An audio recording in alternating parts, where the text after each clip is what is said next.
Welcome to Native Talk Arizona, presented by Native Health and KRDP 90.7 FM. I'm host Lanasha Puwadi.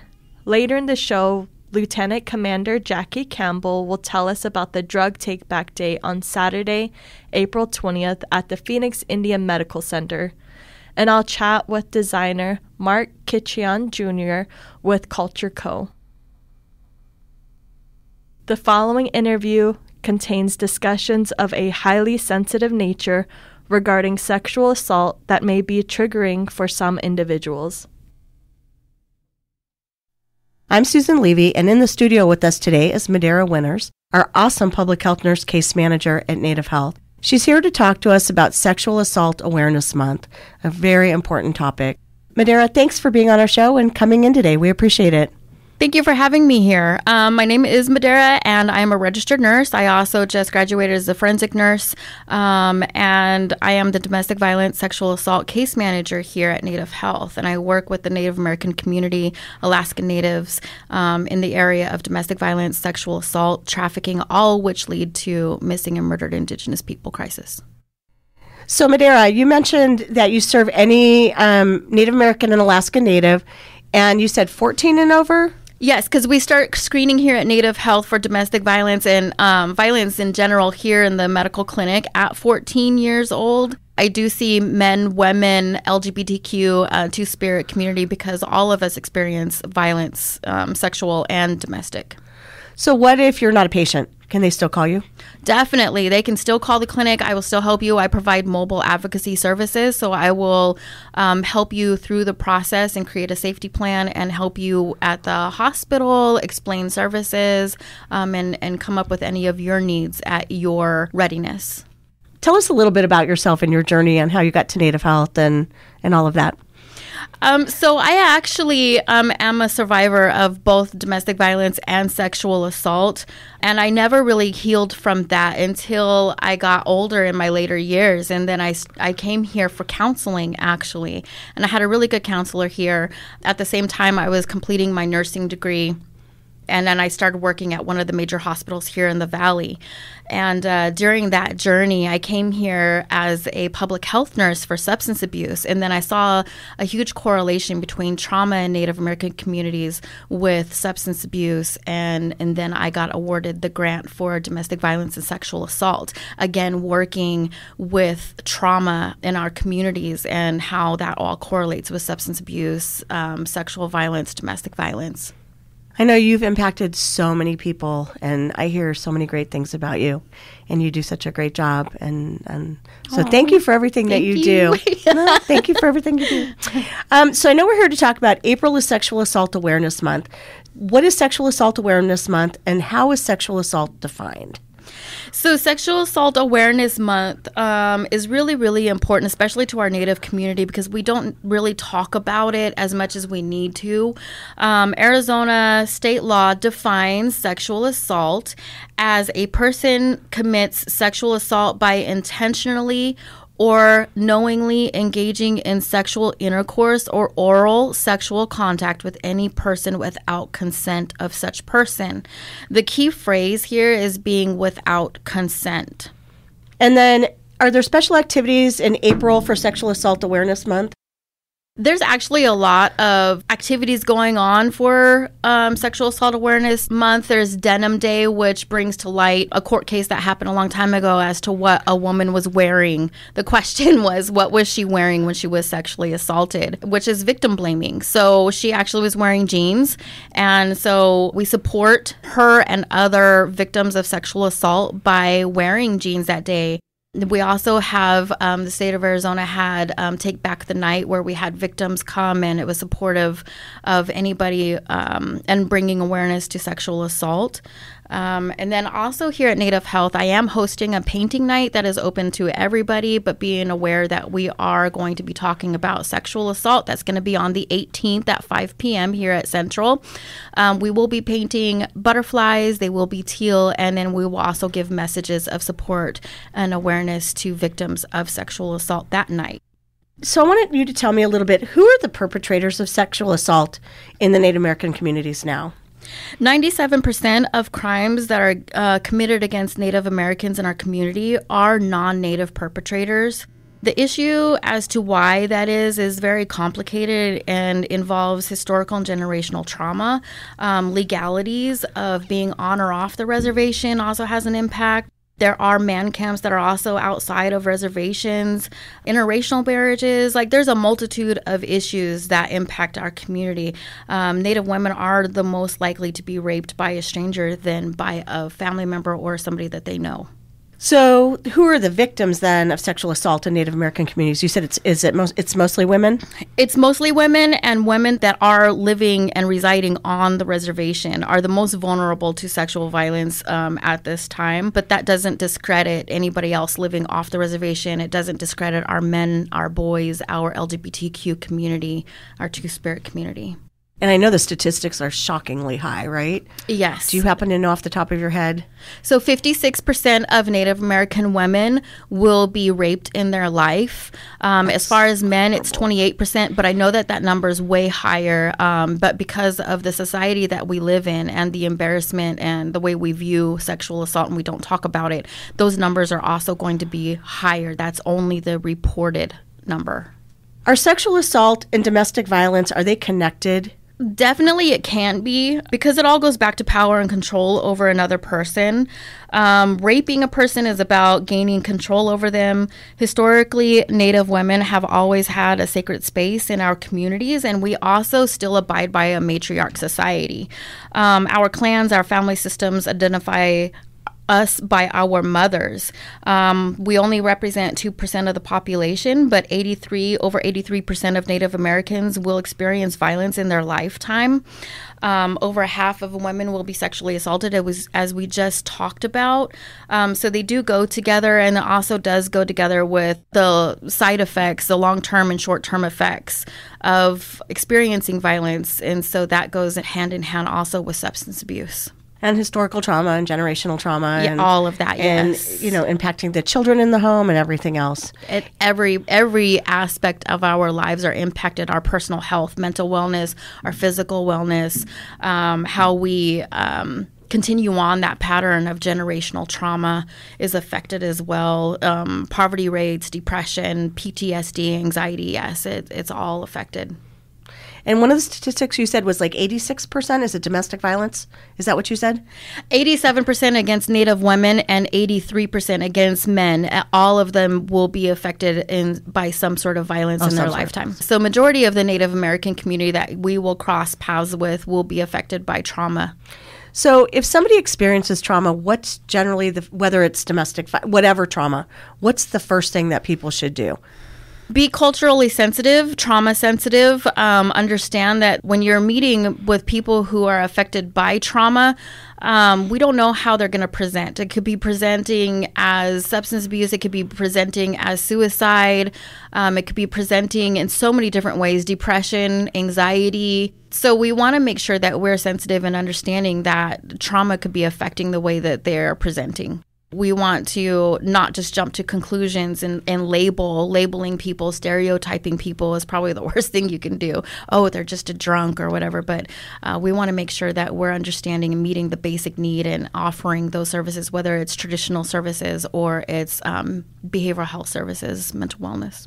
So anybody could present at Native Health and ask for you if they had experienced some trauma, whether it's domestic violence, sexual assault, and they could just ask for you, correct? Yeah, they can. Anybody can call me and contact me, and if they want to talk about it, we will talk about it, and then we'll come up with a plan that most benefits and you feel safe with. This is all about the person.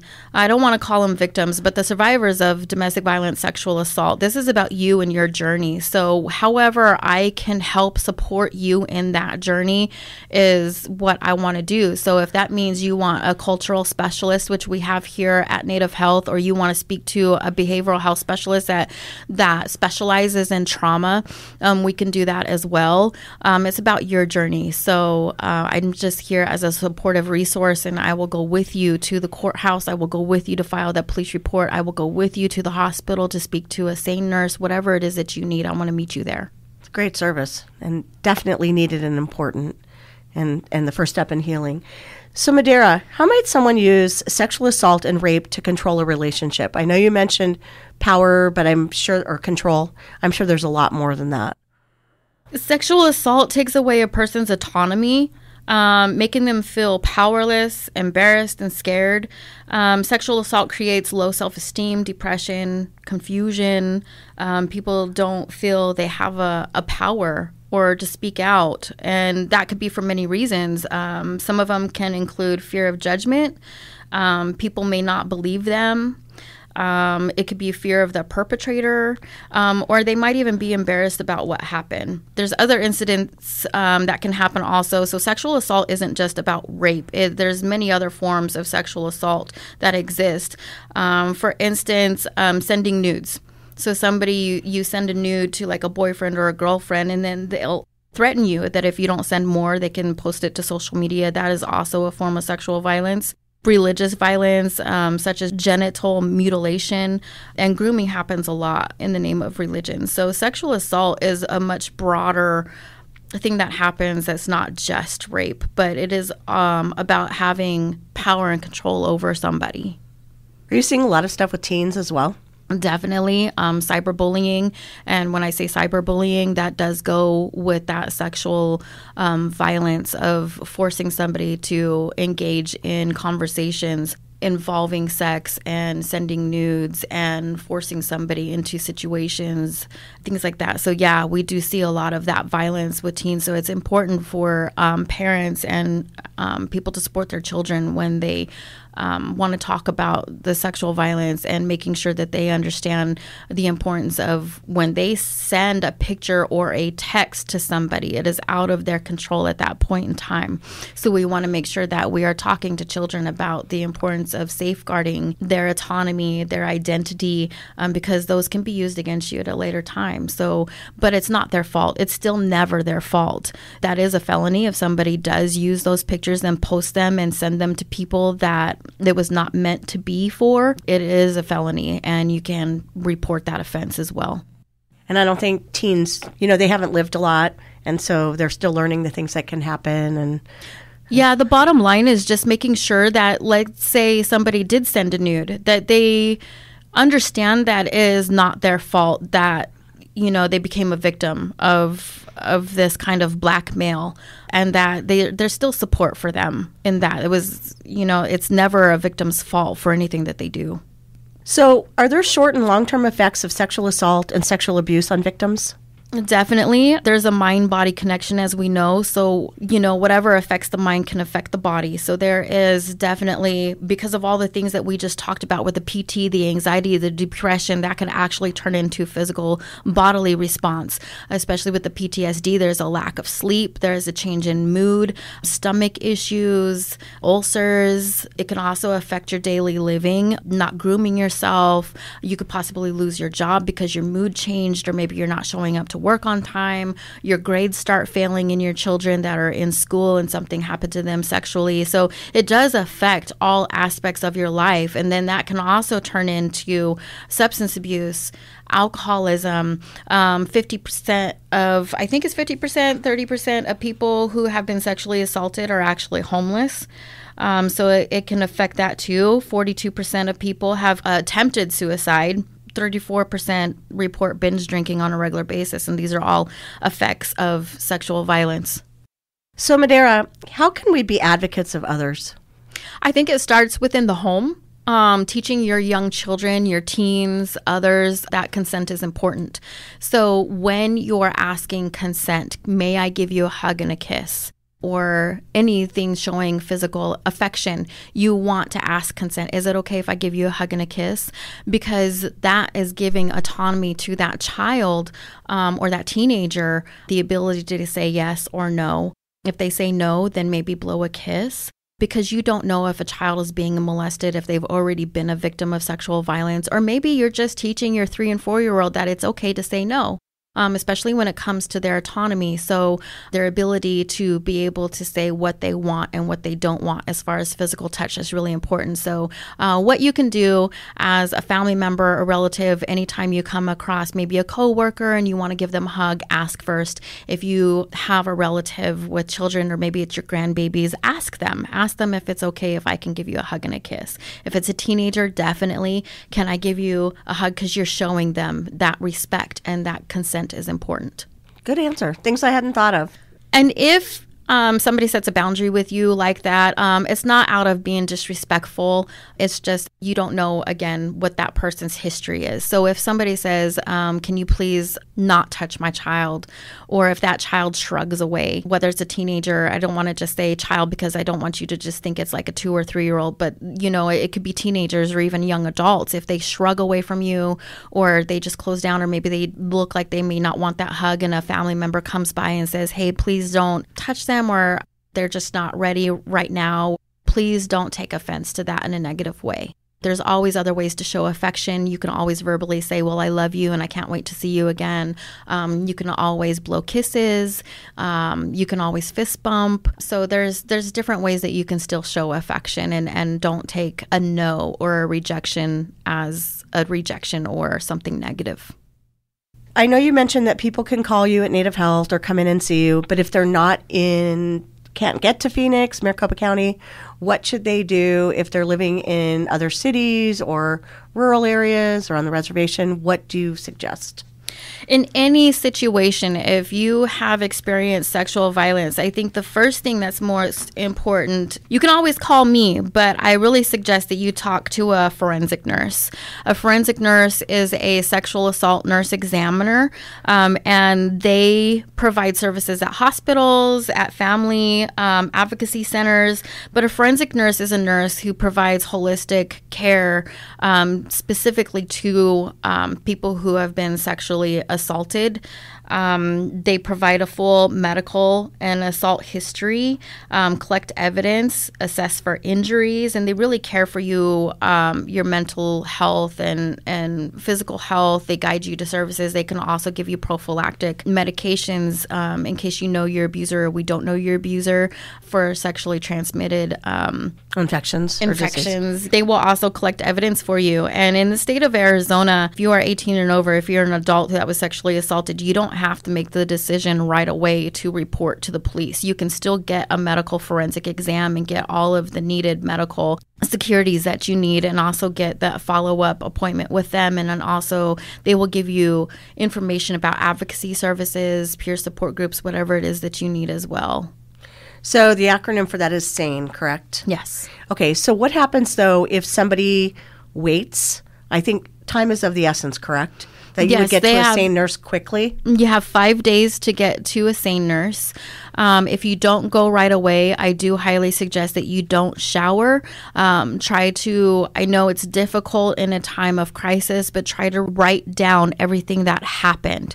The date, time, if you know who the perpetrator is, what they look like. If you don't know their name, then at least get as many details written down as you can, because sometimes people tend to disassociate when traumatic things happen. So you want to make sure that you write down as much information as you can as soon as possible. As far as your clothes and not bathing, if you have to get a paper bag and put your clothes into that paper bag, especially your underwear or any garments that they might have touched, put them in a brown paper bag. And we say paper bag because we don't want it to get moldy in like a plastic bag. So a paper bag, or just set it aside somewhere where it's safe. And then when you make the decision, it does have to be like within 5 days to see a SANE nurse. But by no means does that mean that you can't talk to somebody. So if it's longer than 5 days, should you still contact a SANE nurse? You can. They can't provide like the physical exam at that time, but they can still guide you to resources and help you with that. But there are advocates out there like me, myself. You can still go to a police department, and even though you're still deciding if you want to file a police report, they can still give you leads to advocate services. And there's also phone numbers that you can call. Like you can call Arizona Coalition Against Sexual and Domestic Violence. You can call the Sexual Assault hotline. You can call 988, which is our mental health crisis line. And you definitely can always call 911 if you need emergency services. And you said you don't have to press charges if you're over 18, correct? Or you can Yes. think about it. But what happens if you're under 18? If you're under 18, it's different because then that's assault against a child. You're still a minor. So that's a different whole legal course that we do have to take. And if you're a parent of somebody and you think that your child was sexually assaulted, again, go see a SANE nurse at the hospital. Okay, so they should take their child to the SANE nurse Most at the definitely. hospital right away. Yes. Okay. And do most hospitals have SANE nurses? I know Honor Health does, and Banner's starting to increase their SANE nurses. But if you can call the police department. You can call ACES DV, which is Arizona Coalition Against Sexual Assault. They have a list of places that you can go. Most police departments do have an advocacy center, a family advocacy center, and they know of where to get to a SANE nurse as well. So what if you're in other parts of Arizona? Call the Arizona Coalition line first and find out where to go? You can do that, or again, you can call your local police department. Okay. I do have also resources for all the tribal communities, and they have advocates, or like Gila River has their own SANE nursing program. Okay, so that would be your number one thing is get to a SANE nurse if you can. Yes. Okay. Since it's Sexual Assault Awareness Month, where can people find out more information, which I know you've kind of mentioned, and how can they contact you? You can always look it up online on the internet and just look up sexual assault awareness in the Phoenix metro area, Maricopa County. And then you can also call me here at Native Health. My phone number is 602-279-5262, extension 12012. Or you can even just call the clinic and say you would like to speak to the domestic violence case manager, and I can help you with all that. Everybody here knows who I am. Well, you do a tremendous job. Any parting words of advice or anything on Sexual Assault Awareness Month? I just really want you to understand that if you have been sexually assaulted or molested, please understand that none of this was your fault. And sometimes I do want to let our people know that our bodies sometimes respond to stimulation in ways that it just happens. You know, our bodies are meant to be stimulated sometimes. And if that happened to you, it's not your fault. It didn't mean that you wanted this to happen. And it's not anything to be embarrassed about. And we understand that. So no matter what the situation was, what happened, it's never your fault. And there is hope and there is supportive services. It's just a matter of you being able to reach out and advocate for yourself. We really appreciate it and all the work that you do in the community, everything you do at Native Health, and the difference that you make. So thanks, Madera. Thank you so much, and thank you for having me. Up next, we'll learn about the upcoming Drug Take-Back Day with Lieutenant Commander Jackie Campbell. Support for KRDP 90.7 FM comes in part from Native Health, with 2 locations in Phoenix, 4041 North Central Avenue, Building C, near the corner of Central Avenue and Indian School Road, and at 2423 West Dunlap Avenue.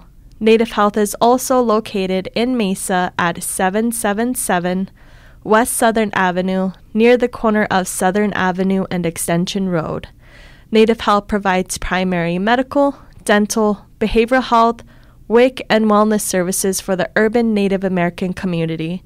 For more information, call 602-279-5262 or visit our webpage at nativehealthphoenix.org.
Welcome back to Native Talk Arizona, presented by Native Health and KRDP 90.7 FM. I'm host Lanasha Pawadi. In the studio with me is Lieutenant Commander Jackie Campbell, pharmacist at the Phoenix Indian Medical Center, who is here to tell us about the Drug Take Back Day, happening on Saturday, April 27th at the Phoenix Indian Medical Center. Hello, Lieutenant Commander, and welcome to our show. Thank you for having me. And can you tell us a little bit about yourself? Yes, so my name is Lieutenant Commander Jacqueline Campbell. I am a pharmacist at Phoenix Indian Medical Center.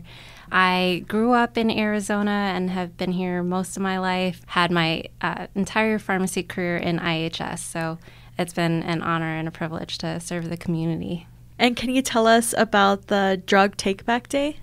Yes, so National Drug Take Back Day happens twice a year at sites all over the country to encourage people to clean out their medicine cabinets and get rid of old, unused, and expired medications. Phoenix Indian Medical Center and community partners like the Phoenix Police Department, Phoenix Indian Center, the Urban Indian Coalition of Arizona, and the DEA are working together to host a collection site at PIMC on Saturday, April 27th. This is going to be a drive-through event, so it is a great time to do some spring cleaning and remove any old, expired, or unused medications from your home. We will also have some pharmacists available to provide education on medication safety, opioid overdose prevention, and naloxone, and answer questions about your medications. And why is Drug Take Back Day important? This event is so important because it gives people a safe and secure location to dispose of their medications.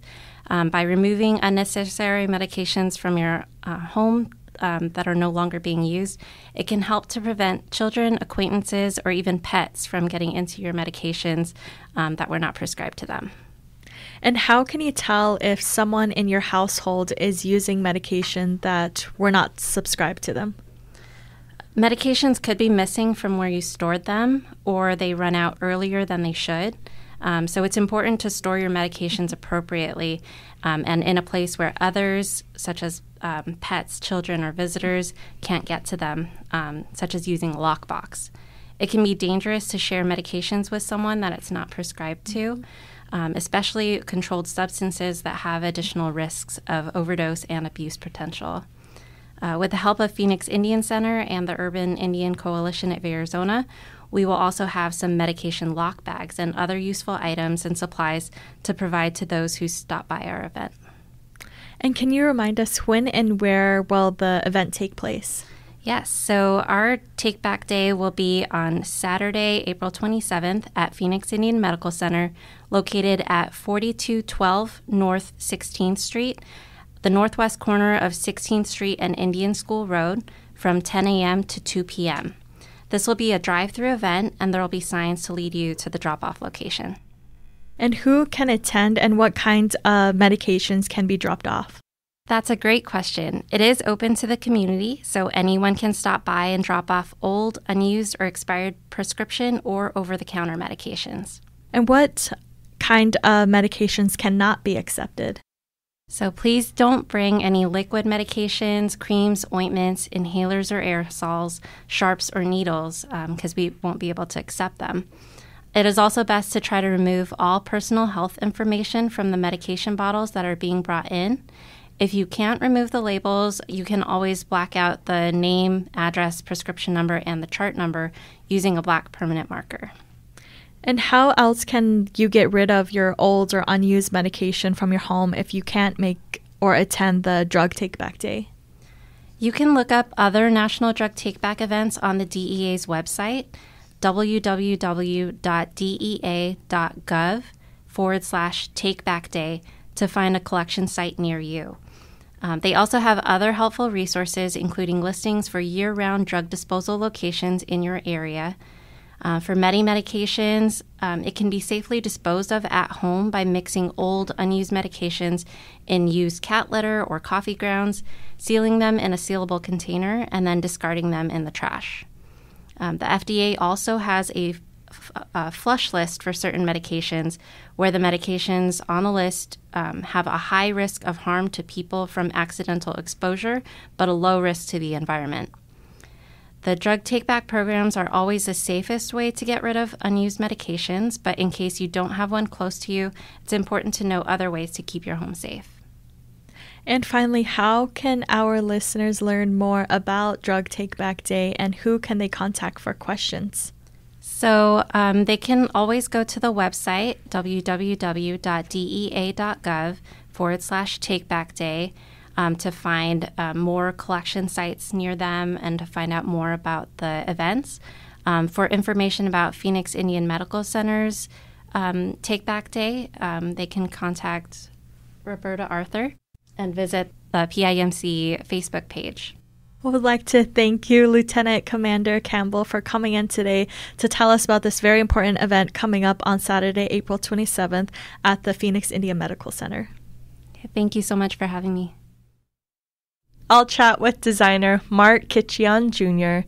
after this break. Support for KRDP 90.7 FM comes in part from Native Health, with 2 locations in Phoenix, 4041 North Central Avenue, Building C, near the corner of Central Avenue and Indian School Road, and at 2423 West Dunlap Avenue. Native Health is also located in Mesa at 777 West Southern Avenue, near the corner of Southern Avenue and Extension Road. Native Health's patient enrollment specialists can help you enroll, renew, or update your access information.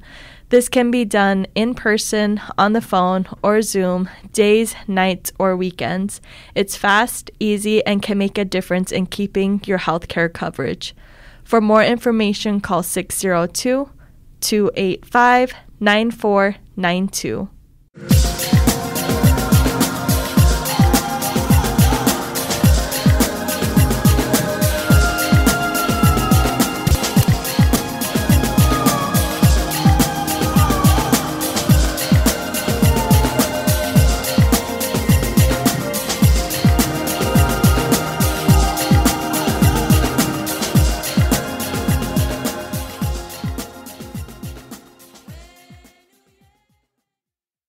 Welcome back to Native Talk Arizona, presented by Native Health and KRDP 90.7 FM. I'm host Lanasha Puwadi. In the studio with me is Mark Kitcheyan Jr., creator of Culture Co. Welcome to our show, Mark. Peace. Thank you for having me. I greatly appreciate the opportunity. Absolutely. And before we get started, can you tell us a little bit about yourself? Yeah, of course. My name is Mark Kitcheyan Jr. I'm from the San Carlos Apache tribe. I've been creating clothes for the past year, and I also would like to form a community within the cultural environment as well. The brand is called Culture. The intention is to impact likewise cultures and environments, specifically being street, gang, art, fashion, and music culture. And the goal is to pretty much push a message through the clothing to help impact those environments. And the message within that would pretty much be everything regarding intellectual growth, health intake, things regarding militance and physical performance for street and gang culture, and pretty much creating a positive influence for the community.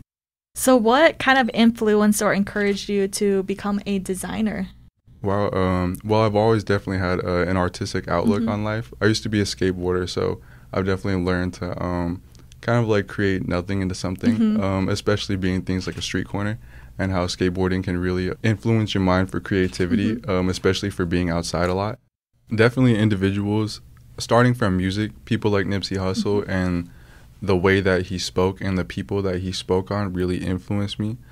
Kind of like digging into his music and learning about people like Dr. Sebi and things about like alkaline health and how important that is for health intake. Also digging into Malcolm X and speeches that he has. I really think that those speeches impacted me in a way that I really feel like everyone in the cultural community needs to hear, in a way that is very empowering.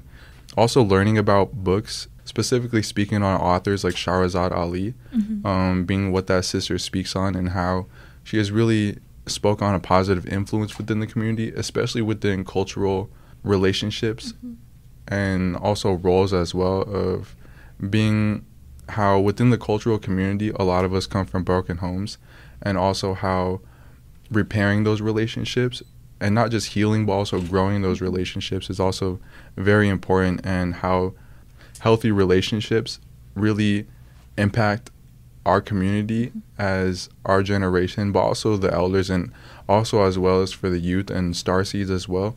I really think that relationship and family structure is very important, and that really taught me how important that is. Also learning about sisters like Angela Davis, how the words that she spoke, the message that she had to the community was very influential, and also listening to a woman speak in a way that was well received by the entire community. I think that that sister has really spoke on things that we all need to hear as well.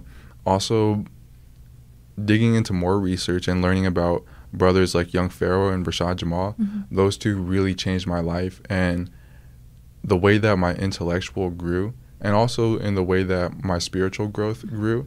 And those brothers have spoke on things like history, especially history that's been hidden from us, being the cultural community, and also pretty much teaching things about ourselves and our community and how genuinely powerful we are, not just physically but spiritually, how powerful we are as people, and how much empowerment those brothers spoke to not just me but also a handful of individuals that I met out in the world just from networking at markets and stuff like that, or at certain events. Those brothers have definitely really inspired a lot of us within the community to really make changes in our life that have really made a huge difference. And what encouraged you to kind of become a designer? What really encouraged me was really seeing people within the environment and also within the fashion industry, specifically being brothers like Virgil Abloh with Off-White, models like A$AP Rocky, also artists as well, like Kanye West, and the type of music that he created, and also the type of jump that he made over into the fashion industry, and how a lot of people doubted him, especially with the type of style of clothing that he was creating, and him continuing to progress at that, and how his fashion really made such an impact on the entire community of all different age ranges, and how being unique and having that authenticity really goes so much farther than the average. And what drives or motivates you in your career? Definitely receiving the information that I have in the way that I did, and seeing within the community how not everyone has received certain types of information regarding spiritual growth, intellectual growth, and just like health intake. I really think that I can be someone that can really help spread that message within the community so that all of us together can really create a stronger community of what our people are really meant to be, and also what our people have the potential to become. What do you consider to be one of your biggest accomplishments? Wow, one of my biggest accomplishments would probably be, and I think the smaller accomplishments and the smaller wins get overlooked sometimes compared to the bigger accomplishments. I was at Tempe Marketplace last March in 2023, and I was literally hustling out of my trunk like Nipsey Hussle. I literally threw my clothes out on my hood, and I was literally just kicking it in the parking lot, like networking with people. I came across a sister that tapped in with the brand, and her name is Capri, and she dances halftime for Mercury, and she pretty much gave me the opportunity to set up and organize my whole first photo shoot, and she got models together for me, and also a photographer, and that really changed my life in a way that helped me learn how to like network with certain individuals, and also how to create my own like standpoint within the industry and also within the community. Her really impacting my life in that way was definitely a huge accomplishment, and I really appreciate that sister giving me the opportunity to kind of put me into position to really continue growing into what culture is now today. Oh yes, definitely. That sounds so amazing, and it's so crazy how just only one person who stopped by just encouraged you so much and gave you all that confidence to continue on to Culture Co. So do you have a favorite success story or memory? A huge success story would actually be I met with Tamara Warner over at Native Health Mesa, and pretty much the stars aligned, and I actually went there for a different reason. I had quit my job, and I actually went to Native Health Mesa for a workforce opportunity, and she actually pointed me in the right direction being that the first thing that she noticed when I walked in was the clothes that I was wearing, and it was a pair of Pendleton khakis that I made. That extremely stood out to her, and she instantly just went in depth to ask what I do and why I do it, etc. And I pretty much just like gave her my story, and she pretty much pointed me in the right direction and also helped me network with certain individuals. And also having the opportunity to be present on this radio show, I think that that's definitely a huge accomplishment. And also being given the opportunity to genuinely speak who I am and what I do, and also the intentions and the goals of Culture Co. to the entire community in a real way. I think that that's definitely a huge accomplishment. And what kind of pushed you towards particularly going into the designing clothing? I've definitely received a lot of influence from not just music, but also other clothing designers as well. Or not just designers and influencers, but also models as well. People like Virgil Abloh, A$AP Rocky. Also other designers like Bethany Yellowtail as well. Oh, yeah. I know that there are other designers within the Native community as well. I can't think of them off top at the moment, but definitely a good handful of Native designers. You said your area that you wanted to kind of elaborate more is more into like streetwear? Yeah, definitely. I think streetwear is definitely a good way to reach the community, especially within different cultures and environments. Being street gang, art, fashion, and music culture, those might be different cultures that might not otherwise cross paths with each other and also get along with each other in various ways. And I think that clothing is something that can really bring people together, especially things like fashion that a lot of people are into nowadays. Oh, yeah. Being that streetwear is one of like, I guess like the number one, or I guess like the basic styles, especially of the youth today. And I think that is a really good way to reach the community in different ways, and to also push a message to those environments in various ways as well that can be well received by the community. Oh, yeah, definitely. It is definitely a great tactic to kind of reach other age genres as well, and kind of getting a message, like you said, to other people and to sharing your culture as well. Yeah, definitely. And kind of talking about your culture, how or what inspires your designs? Wow, what inspires my designs is definitely the outside environment of the community, for sure. Not especially within I guess like street and gang culture. I like to hand cut and sew a lot of paisley rags, and I'm also very into graffiti as well, just from being a skateboarder and being outside and just seeing a lot of things that go on in the environment and also experiencing them as well. I think that definitely has a big influence and also an inspiration to the way that I design clothes. Also music, that has also had a very big impact on the clothes that I design and the way that I do design them, and then also the way that I choose to carry myself, and also in a way that definitely empowers not only myself, but music can also empower the community in ways that is almost like indescribable. Oh, yeah. And then you mentioned kind of like when you go into designing, you mentioned sewing. So have you always been, like, you always knew how to sew, or is it something that you were taught by somebody else? Oh, no, actually, I've never sewn in my life before.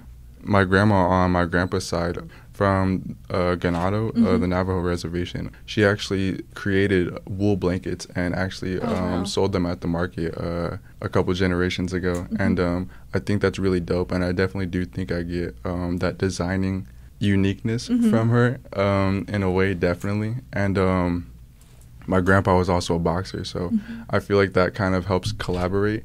I guess like different fields that might not collaborate with each other, being fighting and designing. Yes. And that also goes in hand with like streetwear. Like I think both of those collaborating in unity kind of like creates streetwear. And I definitely think that that's a big influence of what has really helped me, I guess, like become the designer that I am today. Is there anybody that kind of mentored you along the way of creating the platform that you have today? Honestly, no. I would say that everything I've done is honestly all self-made.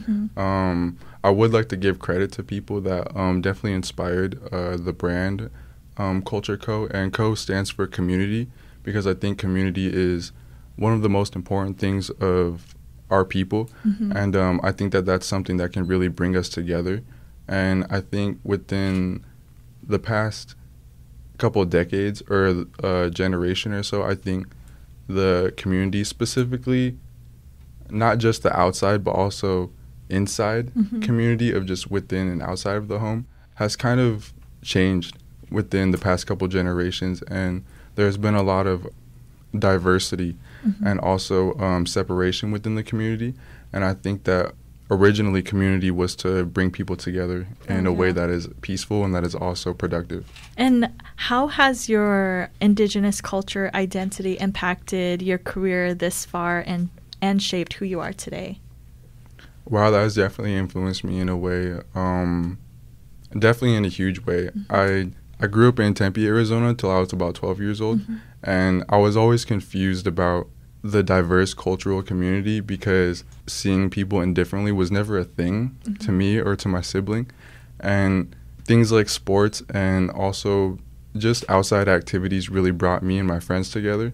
And I really think that that helped shape my mind being a youth. And then when I was 12, I moved to Globe in San Carlos, Arizona. It's a complete change of environments and definitely a huge change. I really think that moving to Globe in San Carlos really shaped who I am today. Not just my intellect, but my personality, and also building things within life experiences like confidence, self-articulation, also the way that I carry myself in various ways. The environment that you experience definitely shapes who you are, and also the way that the environment speaks to you and the way that the environment influences you has definitely a strong impact on individuals' life. And I think that experiencing that environment really gave me a boost in life that I didn't know that I needed, but it really impacted me in a way that was almost like indescribable. It really taught me certain things, and I also learned certain lessons as well that really let me know throughout the life path what is really righteous and unrighteous. And I think growing up within the community, especially within the cultural community, not a lot of us have certain guidance within our households. A lot of us come from broken households. I think that has really shaped my mind in a way that would really like to create a positive influence to the entire community. And kind of going into Culture Co., is there any line or style of clothing that you are currently working on? Yeah, definitely. I'm definitely working on high-quality streetwear that definitely stands out from the average streetwear, specifically being hand-cut and sewn streetwear. I think that hand-cut and sewn material has a lot of real energy put into it, and it's not something that a machine can create. And I really think that high-quality streetwear is definitely the base foundation of Culture Co. I'm definitely branching off into higher-quality garments like trench coats, khakis, dresses as well. And being that I'm branching off into higher quality and luxury garments, I think that colliding those two would be definitely a really dope thing for the community, not just for the youth, but for the older generation as well. And I think that clothing really speaks in a way to individuals when they see it in a way that is indescribable. And clothing can also say a message in a way, even when there's not words on it. Just the design of it can really speak to people in ways that can really impact their life. And finally, how can our listeners find more information about you or your work, and how can they contact you if they have further questions or want to know more? They can definitely find me on Instagram at shopculture369, all one word, all lowercase. The email is 4 allcultures@gmail.com. I do have a link app for a business card, being that that's digitally. And the link for all of the information is also on the Instagram as well. It'll be the link app within the biography. And that pretty much shows all of the information and also the inspiration regarding the base foundation and also the goals and intentions of the brand and community as well. And yeah, that would definitely be ways to contact me and to get a hold of me. Oh, wow, that is so awesome. We'll definitely check you out, and I hope to see you in the next fashion shows and the native fashion shows, so I'm really looking forward to that. I would like to thank you, Mark, for coming in today to tell us about your amazing journey so far of creating Culture Co. Awesome. Thank you very much. I appreciate you for having me. Thank you for listening to Native Talk Arizona, supported by Native Health and KRDP 90.7 FM. Audio editing by Javier Quiroga. and the executive producer is Susan Levy. And I'm host Lanasha Pawadi. We hope you tune in again next week. If you have any questions, please email us at nativetalkaz@radiophoenix.org.